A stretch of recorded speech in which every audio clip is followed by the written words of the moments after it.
Hello and welcome to Dad Doesn't Have Time for This, the show where we review things quickly and then compare them to everything else in existence. Today I'm going to talk about Venom, The Last Dance. And you know what? I was pleasantly surprised. So always been one of my favorite comic book characters. I actually liked him more than Spider-Man, if I'm being honest. And as such, I I'll just explain my history. So when they announced the first Venom, I was so hesitant. I had zero faith in it. I didn't even bother to see it in theaters because I was just Sony hadn't exactly released anything good anytime recently. The Amazing Spider-Man was terrible, and just to the second one. The first one was okay. The second was terrible, and like I had so little faith. I didn't even bother to see it in theaters. And then when I finally did get around to watching Venom, I really liked it a lot. It was funny. It was just a great buddy movie. He ate people's brains.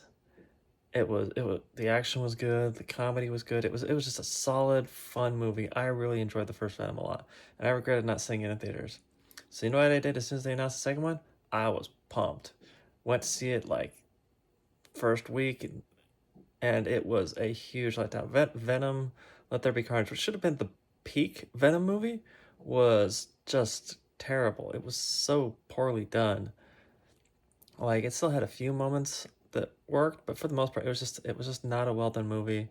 It was very disappointing, and I was just very let down by the whole ordeal. I was surprised at how little I liked it, and I was so crushed that when they released Venom 3, I again didn't bother to see it in theaters. I'm like, what's the point?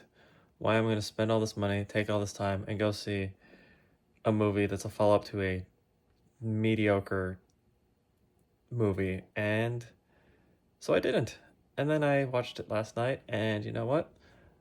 This movie's a lot of fun. This movie's better than the first one. I love this movie, and I'm so sad I didn't go see it in theaters. But that's what happens. You want to know why the box office was lower for this one than the last one? Because the last one tanked it. Just like how The Last Jedi killed the Star Wars box office, Let There Be Carnage killed the Venom box office. I'm living proof of that. But the reviews were solid. I picked it up in 4K, and it was a lot of fun. The action was great. I thought it was it is probably the final Venom movie. I'm okay with that. It's ended on kind of a downer note, but I'm okay with that. I thought it was a great send off, and I just really enjoyed this movie a lot. I think if you're looking for a fun buddy action movie, this is it. And if you haven't seen any of the Venom movies, maybe watch the first and the third one, and just kind of skip the middle one. And I think you'll be better off for it. And as a whole, I'd say Venom: The Last Dance is a worthy conclusion to a fun franchise, and I'd say it was the 141st best movie of all time. So there you have it. Good movie. Highly recommend it. Go check it out, and y'all have a great day.